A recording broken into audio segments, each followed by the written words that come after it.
Darjeeling tour করে আপনারা NJP অথবা শিলিগুড়ি ফিরবেন। আর যদি আপনাদের ফেরার ট্রেন বা বাস ইভিনিংয়ে অথবা বিকেল 4টের পরে থেকে থাকে, তবে বলবো আপনারা অবশ্যই দার্জিলিং থেকে মিরিক হয়ে ফিরুন এনজেপি অথবা শিলিগুড়ি। এই পাহাড়ি পথ এতই সুন্দর ও মনোরম, অবশ্যই আপনার মন ছুঁয়ে যাবে। আর তার সাথে এটাও জানাবো, দার্জিলিং এসেছেন যখন, খরচা তো হয়েইছে কম বেশি, তো আপনাকে তো ফিরতেই হবে এনজেপি, তো আর সামান্য কিছু বেশি টাকা দিয়ে ঘুরে যান এই পথ হয়ে। এই পথে আপনারা কি কি দেখবেন, কত টাকা গাড়ি ভাড়া নেবে আর কতক্ষণ সময় লাগবে, এই সব নিয়ে বানিয়ে ফেললাম একটা সুন্দর ট্যুর গাইড। আর সেই সঙ্গে অবশ্যই আপনাদের বলবো, যদি ভিডিওটা ভালো লেগে থাকে তাহলে প্লিজ স্কিপ না করে পুরোটা দেখুন এবং লাইক ও শেয়ার ও কমেন্ট করতে ভুলবেন না। আর চ্যানেলে যদি নতুন হয়ে থাকেন তাহলে সাবস্ক্রাইব করে পাশে থাকুন এরকম নতুন নতুন ভিডিও পাবে। তা ফেরার পথে আপনাদের প্রথম কাজ থাকবে গাড়ি বুক করা। গাড়ি কোথা থেকে বুক করবেন আমাদের চ্যানেলে দার্জিলিং এর ফুল ট্যুর ভিডিওতে তার ডিটেলস দেওয়া আছে, সেটা দেখে নিতে পারেন। অথবা আপনারা মল থেকে সোজা নিচের দিকে নেমে ক্যাভেন্ডার্সের সামনে থেকে গাড়ি বুক করতে পারেন। ছোট গাড়ি ভাড়া মোটামুটি 3000 থেকে 3500 টাকা, আর বড় গাড়ির ভাড়া 4500, 4000 কি 4500 টাকা। এই ভাড়া সিজন অনুযায়ী ওঠানামা করে। তাছাড়াও আপনারা ক্যাভেন্ডার্সের সামনের দিকে এগিয়ে গিয়ে হোটেল রামাদার সামনে আসলেও সকাল সকাল ডিরেক্ট গাড়ি বুক করতে পারেন। সেক্ষেত্রে আপনারা একসাথে 7-8 জন থাকলে ভালো হয়, তবে একটা বড় গাড়ি বার্গেনিং করে বুক করতে আপনাদের সুবিধা হবে। আর আমরা যে গাড়িতে গেছিলাম তার ফোন নাম্বার আপনাদেরকে দিয়ে দিলাম, আপনারা সেখানে কল করেও ডিরেক্ট বুক করে নিতে পারবেন। যে আজকে 1 জানুয়ারি, বছরের শুরু, আর আমরা দার্জিলিং থেকে ফিরে যাচ্ছি। আর ওই যে লাভায়ন লেখা রয়েছে, ওর নিচে আমাদের হোটেল ছিল ম্যাপেল ইন। আর এটা হচ্ছে ঠিক একদম ম্যালের নিচে, ওই যে ওপরটায় ম্যাল, ম্যালের ডান পাশ দিয়ে যে রাস্তা নামছে নিচে, ওটা দিয়ে নেমে এসে এখানে একটা মোড় আছে, ডান দিকে ঘুরে আবার নিচে নামতে হবে এরকম। এই যে সবাইকে হ্যাপি নিউ ইয়ার, নতুন বছরের শুভেচ্ছা, সবাই ভালো থাকবেন। মিরিক হয়ে যাবার ফার্স্ট স্টপেজ হচ্ছে লেপচা জগৎ। এটা হচ্ছে ফার্স্ট পয়েন্ট যখন আপনি মিরিক হয়ে শিলিগুড়ি অথবা এনজেপি যাবেন। চলুন দেখাই। লেপচা জগৎ দার্জিলিং এর পাহাড় ঘেরা একটি গ্রাম, যা অফবিট লাভারদের কাছে বেশ জনপ্রিয়। ব্রিটিশরা আসার পরে পরিচিতি পেয়েছিল এই আদিবাসী গ্রাম। এখন এটা জনপ্রিয় হয়েছে উইকেন্ড ডেস্টিনেশনের জন্য বা মধুচন্দ্রিমার জন্য আদর্শ জায়গা এটা। ওক, পাইন, রডোডেন্ড্রনে মোড়া রাস্তার দুধার, মেঘ এখানে প্রায় সবসময়ই চড়ে বেড়ায়, যা মাঝে মাঝেই ঢেকে দেয় কাঞ্চনজঙ্ঘাকে। আকাশের মুখ ভার না থাকলে অবশ্য কাঞ্চনজঙ্ঘা হতাশ করবে না আপনাকে। বাহারি ফুল ছাড়াও প্রচুর পাখি চোখে পড়বে এখানে। হাঁটতে বেরিয়ে ক্যামেরা রেডি রাখবেন সব সময়। ফরেস্ট ট্রেল ধরে যত দূর মন চায় হেঁটে বেড়ান। পাহাড়ের ঢাল বেয়ে যে এঁকে বেঁকে রাস্তা চলে গিয়েছে, যার চারধারে শুধুই পাইনের সমাহার, সেখানে হারিয়ে যাওয়ার আনন্দ লেপচা জগতে বেশ রোমাঞ্চকর। লেপচা জগৎ আবার বাঙালির কাছে অফবিট নেই, কিন্তু তবুও হুজুগে বাঙালির বাকেট লিস্টে সব সময় থাকবে এই মায়াবী অফবিট। কারণ যারা একবার লেপচা জগতের স্বাদ পেয়েছেন তাদের কাছে হারিয়ে যাওয়ার সেরা ঠিকানা এটি। বন্ধুদের সঙ্গেই হোক বা প্রিয় মানুষটার সঙ্গে, লেপচা জগতে পাইনের বন সব সময় তৈরি আপনাকে স্বাগত জানানোর জন্য। দার্জিলিং এর জনপ্রিয়তা কখনোই বাঙালির কাছে কমবে না, তাই উত্তরবঙ্গে যাওয়ার পরিকল্পনা হলেই একবার হলেও ছুঁয়ে যান দার্জিলিং। আর সেই দার্জিলিং থেকে মাত্র 19 কিলোমিটার দূরত্বে রয়েছে লেপচা জগৎ। এখানে আপনারা চাইলে হোমস্টে বুক করেও থাকতে পারেন। আবার আমাদের মতন করে দার্জিলিং থেকে ফেরার পথে মিরিক হয়ে ফিরলে লেপচা জগৎ ঘুরে দেখে নিতে পারেন। আমি হল অফ করে বলতে পারি, না আসলে আপনারা মিস করবেন এই কুয়াশা মাখা প্রকৃতির কোল। আমাদের দ্বিতীয় পয়েন্ট মিরিক হয়ে যাওয়ার নেপাল সীমানা ভিউ পয়েন্ট। সীমানা ভিউ পয়েন্ট হলো ভারতের নেপাল সীমান্তে অবস্থিত একটা পর্যটন স্থান। এটা দার্জিলিং থেকে মিরিক যাওয়ার পথে লেপচা জগৎ ও সুখিয়া পকরির মাঝে অবস্থিত। এখানে নেপাল ও পূর্ব হিমালয়ের সুন্দর দৃশ্য উপভোগ করার জন্য পরিচিত। এখানে কোনো রকম প্রবেশ মূল্য নেই। এখানকার সবুজ প্রকৃতি, বনাঞ্চল এবং সুন্দর দৃশ্যের জন্য এটি বিখ্যাত। যেখানে প্রচুর ট্রফিজ পাওয়া যায়। আমরা এই যে দেখছেন সব দুটো দুটো করে নিচ্ছি। জামা প্যান্টের দোকান আছে। নেপাল সীমানা ভিউ পয়েন্ট, এখানে খুব সুন্দর বাজার বসে। আপনারা চাইলে পরিবারের সবার জন্য শপিং করতে পারবেন এখান থেকে। শীতের পোশাকের পাশাপাশি নানান রকম রং বেরঙের চকলেট, আমন্ড, বিভিন্ন ঘর সাজানোর সরঞ্জাম এবং চাও পর্যন্ত এখানে পাওয়া যাচ্ছিল, তাও আবার খুবই সস্তায়। এবং শীতের পোশাকও ভীষণ সস্তায় এখানে বিক্রি হচ্ছিল। এছাড়াও এখানে মোমো, চা ও স্ন্যাক্সের দোকানও ছিল। আমরা এখানে এসে বাড়ির সবার জন্য বেশ কিছু জিনিসপত্র শপিং করে নিলাম। এছাড়া কিছু চকলেটসও নিয়েছি এবং এখানে সকালের ব্রেকফাস্টটাও সেরে নিয়েছিলাম। এখানে পাহাড়ের সবুজ সুন্দর দৃশ্য উপভোগ করে এখানে আমাদের মতন কিছুক্ষণ বসে সময় কাটিয়ে নিয়ে শপিং করে নিয়ে তারপরে আপনারা বেরিয়ে পড়ুন নেক্সট গন্তব্যের দিকে।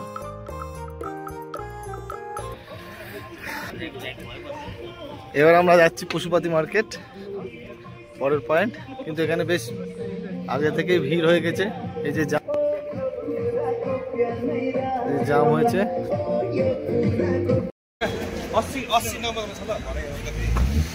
পশুপতি মার্কেটে ঢোকার জন্য কিন্তু আধার কার্ড বা ডকুমেন্টস একটা যে কোনো কিছু লাগবে।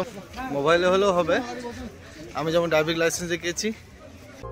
দার্জিলিং থেকে নেপাল বর্ডারে যাওয়া একটা খুব সুন্দর অভিজ্ঞতা হতে পারে। সেখানে আপনি নেপালের প্রাকৃতিক সৌন্দর্য, সংস্কৃতি এবং স্থানীয় জীবনযাত্রা দেখতে পাবেন। দার্জিলিং থেকে শিলিগুড়ি ফেরার পথেই পড়বে এই নেপাল বর্ডার। এখান থেকেই আপনারা দেখতে পারবেন পশুপতি টেম্পল এবং পশুপতি মার্কেট। এখানে গাড়ি থামিয়ে বেশ কিছুক্ষণ সময় কাটিয়ে তারপরে এগিয়ে চলুন মিরিকের দিকে। এই যে এখান থেকে এরকম 300 টাকা দিয়ে একটা পুরো গাড়ি বুক করতে পারেন। এখানে ওখানকার গাড়ি ঢুকতে দেবে না, আগে থেকে তাহলে পারমিট করতে হবে। পারমিট করতে 550 টাকা করে নেবে। আর আমরা 300 টাকা দিয়ে গাড়ি বুক করে নিয়েছি। এই যে গাড়ি। নেপালে প্রবেশ করে আমরা যে টেম্পলটি দেখলাম সেটি হলো পশুপতি টেম্পল। এখানে এই পথে সোজা চলে গেলে নেপালের পশুপতি মার্কেট, যেটা শপিং করার একটা ভালো জায়গা দেখা যাবে। কিন্তু আমরা খুব সকাল সকাল পৌঁছে যাওয়ার জন্য মার্কেটটা বন্ধ ছিল, তাই আমরা পশুপতি টেম্পল দেখেই ফিরে এসেছিলাম। এই যে আমরা এবার পশুপতি মার্কেটের মধ্যে এসে পশুপতি টেম্পলের সামনে চলে এসেছি। এই যে পশুপতি টেম্পল, এই সামনে একটা দোকান, আর এই অপোজিট হচ্ছে উজ্জ্বল হোটেল অ্যান্ড লজ। এর ঠিক অপোজিটে একটা পোস্টার লাগানো আছে, এখান থেকে হঠাৎ করে চলে যাবেন না। দেখে এই যে সিঁড়ির ওপর দিয়ে উঠতে হবে। নেপালের কাঠমান্ডু শহরের পূর্ব প্রান্তে বাগমতী নদীর তীরে কাঠমান্ডু উপত্যকায় অবস্থিত পশুপতিনাথ মন্দির নেপালের সবচেয়ে পবিত্রতম স্থান। এটি পশুদের রক্ষাকর্তা পশুপতি রূপে হিন্দু দেবতা শিবের প্রতি উৎসর্গীকৃত মন্দির। মন্দিরটি 800 খ্রিস্টাব্দের। মূল কাঠের ভবনগুলি উইপোকা নষ্ট করে ফেলায় 15 শতকে বর্তমান পাথর এবং ধাতব কাঠামো দ্বারা প্রতিস্থাপিত হয়েছিল। মন্দিরের গর্ভগৃহে একটি শিবলিঙ্গ রয়েছে। মূল মন্দিরের একদম ভেতরে প্রবেশাধিকার কেবলমাত্র হিন্দু দর্শনার্থীদেরই আছে, কিন্তু বাকি মন্দিরের অন্যান্য অংশে অন্যান্য ধর্মাবলম্বীরাও প্রবেশ করতে পারবেন। বাইরের গর্ভগৃহে একটি বিশাল করিডোর রয়েছে। বাইরে ভগবান শিবের বাহন নন্দীর একটি বিশাল মূর্তি মন্দিরের দিকে মুখ করে দাঁড়িয়ে আছে। পশুপতি মার্কেটের পর এবার আমরা চলে এসেছি গোপালধারা টি গার্ডেনে। এটা মিরিক যাওয়ার পথে একমাত্র সুন্দর tea garden. Gopaldhara tea garden ভারতের পশ্চিমবঙ্গ রাজ্যের দার্জিলিং জেলার মিরিক মহকুমার একটা বিখ্যাত চা বাগান। এটি দার্জিলিং এর সর্বোচ্চ চা বাগানগুলির মধ্যে একটি। এখানে ব্ল্যাক টি, গ্রিন টি, হোয়াইট টি, ওলং টি, ফ্লেভার টি এবং হস্তশিল্পের চা এর মতো বিভিন্ন ধরনের দার্জিলিং চা উৎপাদিত হয়ে থাকে। গোপালধারা টি এস্টেট 1955 সাল থেকে চা উৎপাদন করে আসছে এটি দার্জিলিং এর বিখ্যাত চা বাগান, যা দার্জিলিং এর গর্ব হিসাবে খ্যাত। আপনারা যদি দার্জিলিং থেকে মিরিক আসেন তো মিরিক লেকটা অবশ্যই ঘুরবেন, এটি সবচেয়ে মেন আকর্ষণ। মানে বাচ্চাদের তো ভালো লাগবেই আর নিজেদেরও ভালো লাগবে। এই যে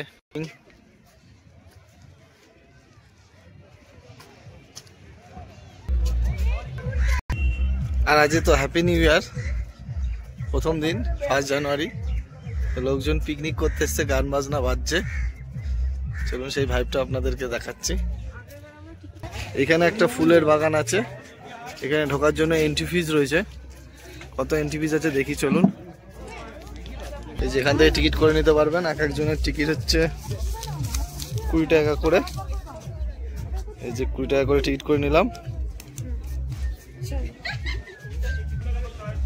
এই ঢুকে গেলাম পার্কে। ফুলের বাগানে প্রচুর গোলাপ ফুলের গাছ দেখতে পাবেন। তাছাড়াও এখানে লেকের পাশে বসে থাকার জন্য ছোট ছোট সিটিং বেঞ্চ বানানো আছে, এখানে বসে অনেকটা সময় কাটাতে পারবেন। সেই সঙ্গে এটাও বলে রাখি, মিরিকে এসে মনে করলে আপনারা একদিন স্টে করতে পারেন, অনেক হোটেল পেয়ে যাবেন এখানে। আর না থাকলে আমাদের মতন দুপুরে এখানে খাবার খেয়ে রওনা দিতে পারেন এনজেপির উদ্দেশ্যে।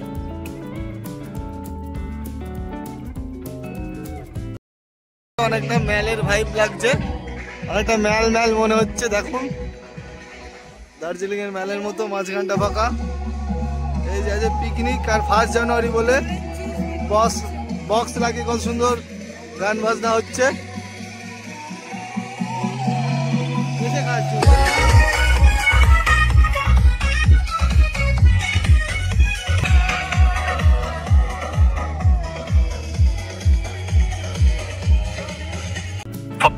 মিরিক লেকের ভেতরে অনেক সুন্দর সুন্দর ঘোড়া দেখতে পাবেন। ঘোড়ায় উঠে শুধু ছবি তুললে 50 টাকা করে দিতে হবে, আর যদি লেকের পাশে পার্কটা ঘুরে আসেন তাহলে 200 টাকা দিতে হবে। মনে করলে আপনারা এই রাইডটি ট্যুরের সাথে অ্যাড করে নিতে পারেন।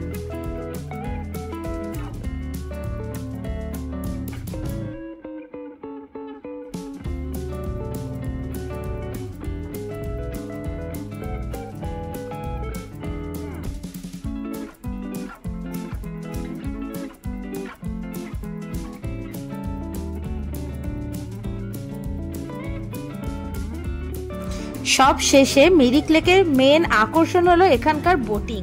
এখানে এসে বোট পাওয়া খুব চাপের। এখানে 2 সিটের বোটের চাহিদা খুবই বেশি। 2 সিটের বোটের এন্ট্রি ফিস 200 টাকা আর 4 সিটের বোটের এন্ট্রি ফিস 400 টাকা। বোটিং করার ইচ্ছে থাকলে প্রথমে এসেই আগে টিকিট করে বোটিং করে নিন, কারণ বোটিং এর টাইম 30 মিনিট করে দেওয়া থাকবে।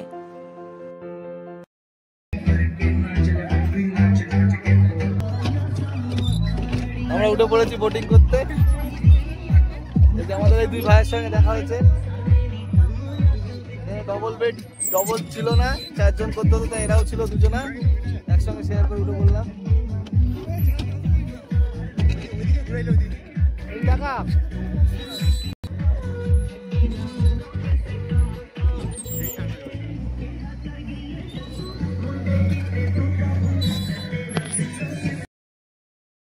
মিরিক লেক, যা সুমেন্দু হ্রদ নামেও পরিচিত, পশ্চিমবঙ্গের দার্জিলিং জেলার মিরিক শহরের একটি প্রধান আকর্ষণ। এটি প্রায় 1.25 কিলোমিটার লম্বা একটি হ্রদ।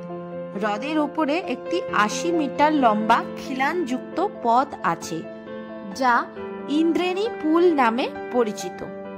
হ্রদটিতে নৌকা বিহার, ঘোড়ায় চড়া ও চারপাশের প্রাকৃতিক সৌন্দর্য উপভোগ করার সুযোগ রয়েছে। হ্রদের ধারে ঘন পাইন গাছের বনও রয়েছে এবং দূর থেকে কাঞ্চনজঙ্ঘা দেখা যায়।